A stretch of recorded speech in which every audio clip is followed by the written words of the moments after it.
মুসলিম জাহানের জন্য শান্তি নিয়ে আমার নিজের জন্য শান্তি। আত্মীয় স্বজন, মা বাবা মারা গেছে, সবার জন্যই চাইবো। দুই টুকরো সাদা কাপড়ে নিজেকে ঢেকে আল্লাহর ঘরের দিকে যাত্রা। বাংলাদেশ মিকাত অর্থাৎ ইহরাম বাঁধার নির্দিষ্ট স্থান না হলেও মনের আকুতি নিয়ে ইহরাম বেঁধেছেন অনেকে। নিজেকে সঁপে দেয়ার চূড়ান্ত নিয়তে রাসূলের শহরে যাত্রায় এ যেন এক মহা পবিত্র মিলন।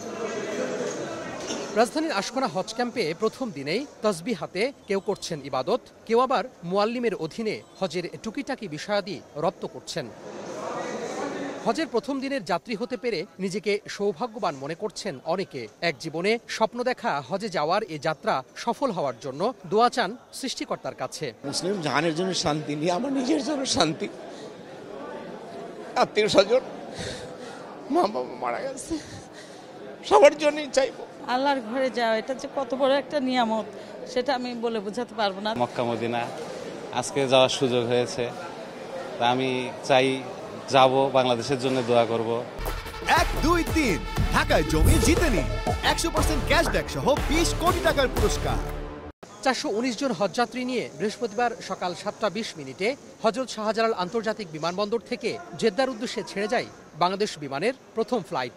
এর আগে ভোর রাত 4:05 409 মুসল্লিকে নিয়ে ছাড়ে সৌদি এয়ারলাইন্সের একটি ফ্লাইট।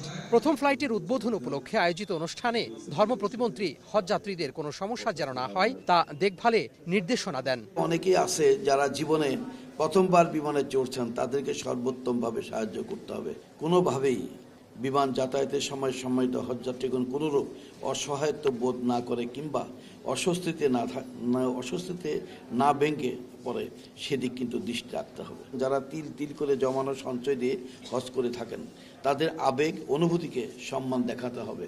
হজের মূল নিবন্ধনকারীদের মধ্যে এখনো প্রায় 30,000 যাত্রীর ভিসা না হলেও হাব বলছে এ বিষয়ে কোনো সমস্যার সৃষ্টি হবে না। নির্দিষ্ট সময়ের মধ্যেই সম্পন্ন হবে এবারের কার্যক্রম। ভিসার কোনো জটিলতা আর নাই এবং এ কারণে কোনো ফ্লাইট মিস হবে না, সকল ফ্লাইট ভালোভাবে যাবে।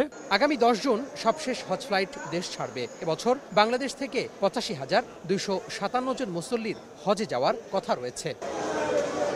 গত কয়েক বছর ধরে বাংলাদেশে হজের কার্যক্রম অনেকটা সুষ্ঠুভাবে সম্পন্ন হচ্ছে বলে মনে করেন হজযাত্রীরা।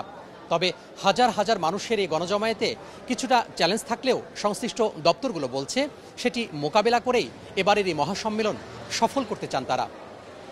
রাজধানীর আশকোনা হজ ক্যাম্প থেকে তোহা খান তামিম, সময় সংবাদ, ঢাকা।